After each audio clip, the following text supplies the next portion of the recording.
Dans la vie, on n'a rien sans rien. Cette phrase, tu l'as déjà entendue. Et en fait, aujourd'hui, on va parler de ça. On va parler que quand on est entrepreneur et qu'on veut faire des choses et qu'on veut grossir et qu'on veut obtenir une liberté financière, géographique, qu'on veut augmenter son niveau de vie, améliorer sa vie, être satisfait de sa vie, eh bien, on n'a rien sans rien.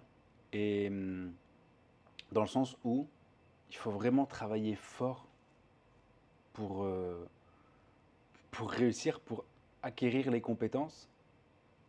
Et il faut travailler intelligemment. Parce qu'il y a des gens qui travaillent très très fort.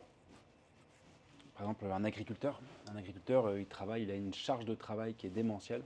Et pourtant, il n'a pas forcément l'argent qu'il aimerait avoir. Après, il a peut-être une liberté dans son travail parce qu'il fait quelque chose qu'il aime. Mais bon, il y a quand même beaucoup d'agriculteurs qui se suicident en France. Donc c'est qu'il y a quand même un vrai malaise là-dessus, quoi. Et j'ai réalisé ce matin que, enfin ces derniers jours finalement, que dans cette voie-là d'entrepreneuriat, il y a peu de répit et surtout qu'il n'y a pas d'arrivée. Moi, j'ai couru après une hypothétique arrivée, dans le sens, quand j'aurai atteint ça, j'aurai terminé le game. Et après, bah, ça sera bon, j'aurai plus de soucis. Et en fait, c'est pas comme ça que ça marche. Bien que je n'ai pas atteint tout de suite les objectifs que je m'étais fixés, je sais pertinemment que plus je vais aller chercher mes objectifs, et plus je vais me confronter à des problèmes. Or pour moi, l'arrivée, elle était synonyme de ne plus avoir de problème. Et en fait, c'est l'inverse qui se passe. C'est que plus j'essaie, plus je gravis des échelons, et plus je dois résoudre des problèmes. Plus je dois être confronté à des problèmes.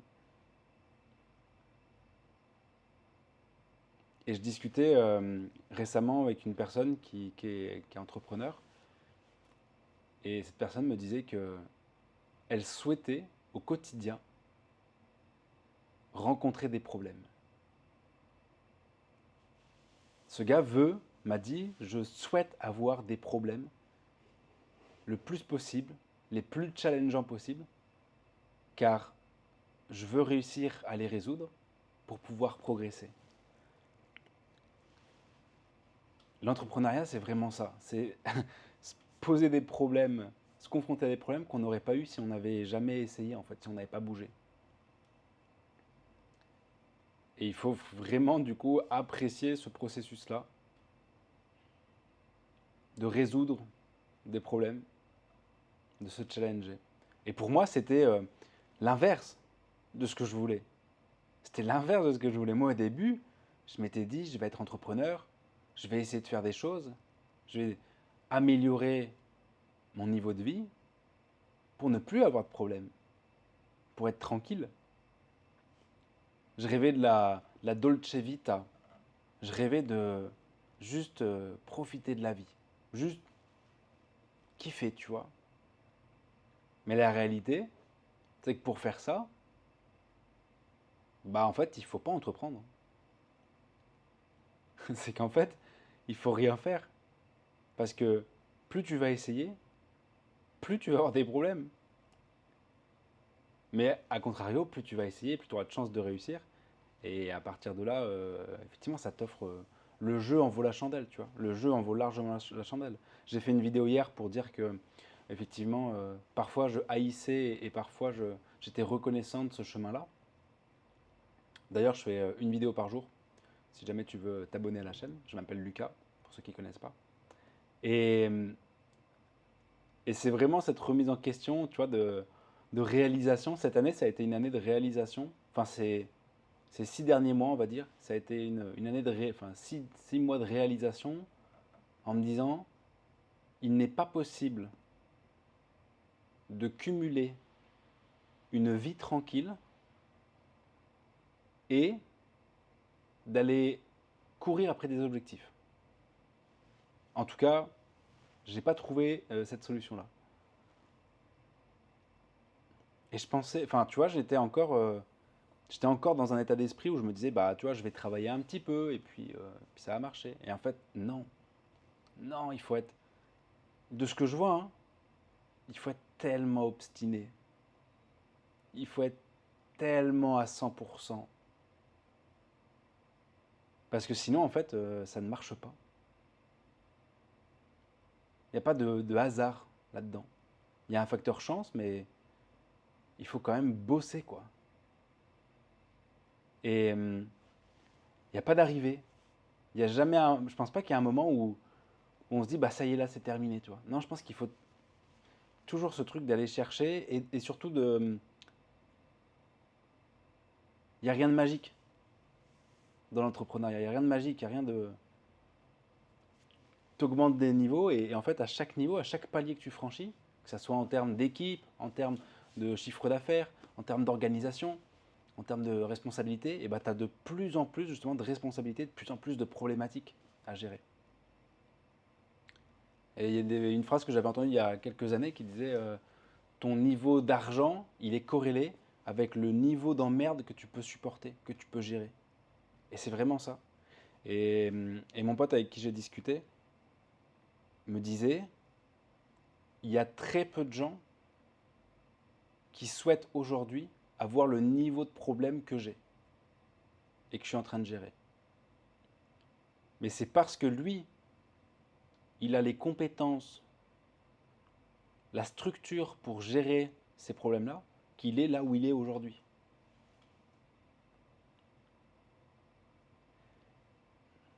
Et c'est vrai que sur les réseaux, tu vois, on voit beaucoup hein, des personnes qui font des business et qui vivent une vie incroyable.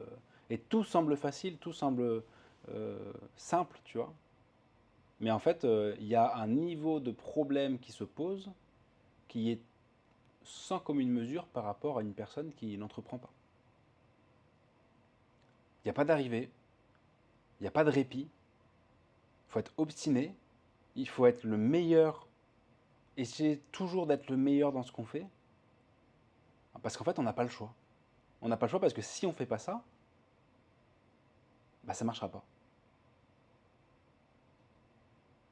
Et moi, je pensais vivoter, je pensais avoir accès à une Dolce Vita en claquant des doigts.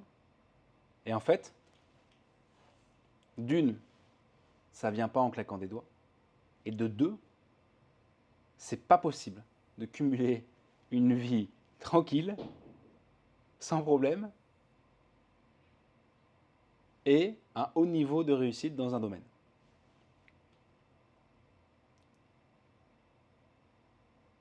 Et le jeu en vaut la chandelle quand même, tu vois. Et une vie sans problème, finalement, est-ce que c'est vraiment intéressant, toi? C'est aussi le challenge. Je pense en tant qu'homme, on a aussi cette volonté de se dépasser, cette volonté de, de- de se développer, de progresser, tu vois. Et, euh, et finalement, c'est tout ce chemin-là qui est intéressant. Et moi, je pensais effectivement vivoter, tu vois. Mais en fait, non, c'est pas comme ça que ça marche, quoi. L'entrepreneuriat, une très belle voie, très épanouissante, mais c'est une vie de lutte, de lutte. Et il faut être prêt à accepter ça. Il faut être prêt à se dire, bah voilà, en fait, il va y avoir des problèmes de plus en plus gros. Et il faut avoir les épaules. Et en vrai, il faut avoir les épaules, je pense que ça se fait petit à petit, tu vois. Je discutais avec mon pote, et je lui dis, mais est-ce qu'il y a 8 ans en arrière, tu serais capable de gérer ce que tu gères aujourd'hui au quotidien? Il me disait non, non, bien sûr que non. Il m'a dit, c'est comme mettre un gars qui n'a pas le permis dans une Formule 1. Il va rien comprendre. Il ne sera même pas démarrer la voiture. Si la voiture elle est en course, il va la cracher, tu vois. Et en fait, c'est ça. Et ça, cette progression-là, il n'y a aucun moyen de tricher. Aucun moyen de tricher. C'est de la confrontation au réel. C'est de la confrontation aux problématiques. C'est de la confrontation à des stress.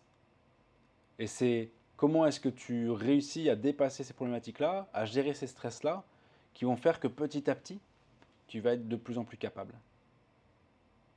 Et ça, bah, il n'y a aucun moyen de le tricher. Aucun moyen de le tricher. Cette gestion des problématiques. Et d'une, on ne peut pas y couper. Et de deux, en plus, ça prend du temps.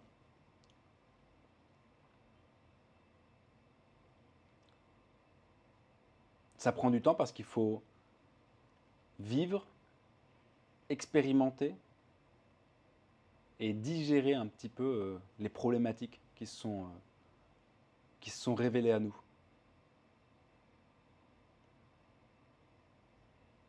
Parce que c'est dans cette confrontation à ces problématiques qu'il va falloir que l'on trouve les ressources internes et externes pour pouvoir résoudre, justement, dépasser, solutionner ces problématiques-là. Pour que, à l'avenir, ces problématiques ne se posent plus, qu'on arrive à anticiper avant.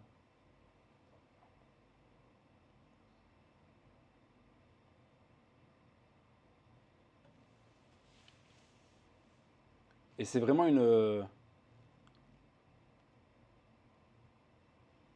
une vie finalement d'abnégation, une vie de concentration sur ses objectifs, quoi. Et on le voit avec par exemple les sportifs de haut niveau, les athlètes, les champions, c'est une vie de lutte pour un objectif. De lutte parce que des fois ils n'ont pas envie de s'entraîner. De lutte parce que des fois ils sont fatigués. Mais toujours, ils y vont, ils y vont, ils y vont. Et c'est comme ça en fait qu'ils arrivent à avoir des objectifs, à atteindre leurs objectifs. Et c'est pareil pour tout. C'est un objectif aujourd'hui, ça va être un sacrifice quotidien pour aller atteindre cet objectif-là. C'est pour ça que sur cette chaîne, je t'invite vraiment à aller choper un objectif qui te rend fier au quotidien, dont tu apprécies le cheminement, parce que justement pour essayer que ça ne soit pas un sacrifice trop fort tous les jours, quoi. Il faut quand même que tu aies du plaisir à faire ce que tu fais, parce que sinon ça va être compliqué, quoi. Sinon tu vas te dégoûter finalement.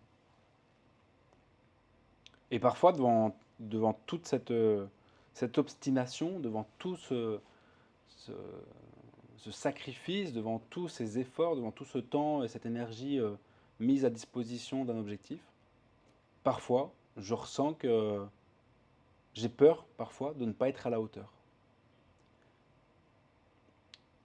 Et tu vois, c'est des trucs que j'entends pas parler dans la sphère francophone de l'entrepreneuriat.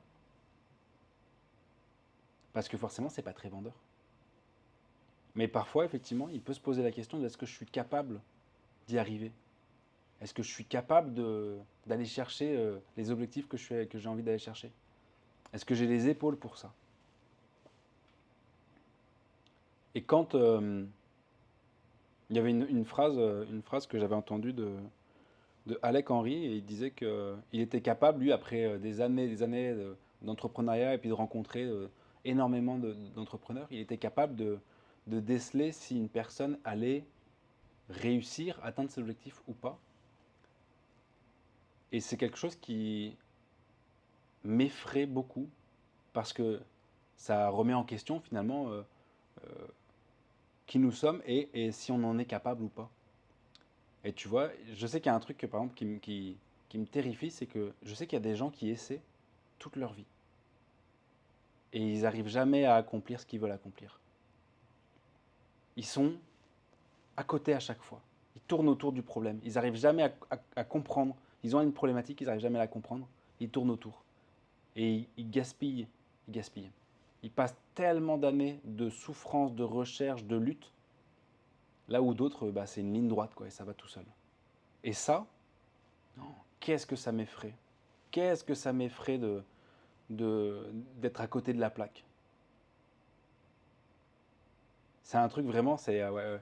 Et tu vois, par exemple, quand je parle avec des personnes qui sont plus avancées d'un point de vue entrepreneurial, j'ai toujours cette question qui revient en mode est-ce que je suis capable, est-ce que je serai capable d'arriver à leur niveau? Est-ce que je suis, est-ce que je vais y arriver, tu vois? Et alors là-dessus, il y a plusieurs réponses, hein. Soit la personne elle est sûre à 100%, bah oui, tu vois, oui, c'est clair, c'est clair, c'est clair, je vais y arriver. Soit bah, c'est non, tu vois. Non, parce que j'ai pas forcément envie d'y arriver, parce que j'ai pas forcément envie d'avoir justement tous les problèmes qu'ils rencontrent. ou soit c'est le doute de je ne sais pas. Et je trouve que c'est important enfin pour moi en tout cas, c'est important d'en parler parce que je pense qu'il y a d'autres personnes, peut-être que toi aussi, qui regardent cette vidéo, peut-être que toi aussi des fois tu doutes sur ta capacité à y arriver. Et je pense que c'est normal. Je pense qu'il y a plein de gens, je pense que c'est humain en fait, et les gens qui doutent jamais d'eux-mêmes, qui doutent jamais de leur capacité, c'est peut-être qu'il y a des soucis de narcissisme derrière, tu vois, des choses comme ça.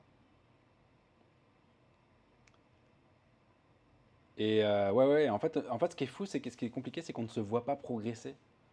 On ne se voit pas progresser parce que nous, on se vit nous-mêmes au quotidien et on ne se voit pas forcément progresser. Et il faut vraiment. Tu vois, par exemple, ces vidéos, elles ont ce but-là aussi. C'est-à-dire que je fais une vidéo par jour, je te laisse t'abonner. Et ces vidéos-là, je vais les regarder peut-être, je vais en regarder de temps en temps d'ici 1 an, d'ici 2 ans, d'ici 3 ans, d'ici 5 ans. Et ça me fera une preuve, une marque de j'étais comme ça avant, voici ma réflexion, voici où j'en suis aujourd'hui. Est-ce que j'ai progressé? Si oui, à quel niveau? Et je trouve ça très intéressant, du coup, d'avoir une preuve finalement de ce que je suis aujourd'hui au quotidien, avec mes réflexions, avec mes envies, avec mes réussites, avec mes peurs, avec mes échecs, pour pouvoir justement voir une progression. Et comme on ne se voit pas progresser au quotidien, eh bien on doute finalement. Et c'est vraiment des paliers petit à petit qui sont franchis, des paliers de gestion qui sont franchis, et qui demandent du temps pour être franchis, parce que comme je te disais, il faut le temps d'être confronté à ces problématiques-là et de pouvoir les gérer.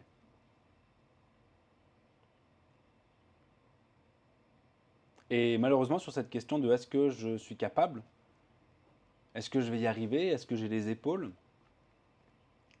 la seule solution que je vois aujourd'hui, eh ben, c'est d'essayer. D'essayer de faire en sorte d'avoir le plus d'opportunités possibles pour réussir. Que ce soit en termes de connexion, que ce soit en termes de travail, que ce soit en termes de focus, de tout quoi. Dis-moi en commentaire si tu as déjà eu ces doutes en vrai sur l'entrepreneuriat. Franchement, ça me ferait trop kiffer de le lire ça, de voir que je suis pas le seul des fois à ressentir du doute par rapport à ça. Dis-moi si tu as déjà traversé ces trucs-là, ce qu'on appelle la traversée du désert, tu vois. Et même encore la traversée du désert, je pense il y a toujours ces questions de doute, de remise en question. Si cette vidéo t'a plu, je te laisse t'abonner, liker et commenter. On se voit demain pour une nouvelle vidéo. C'était Lucas. Travaille bien. Ciao.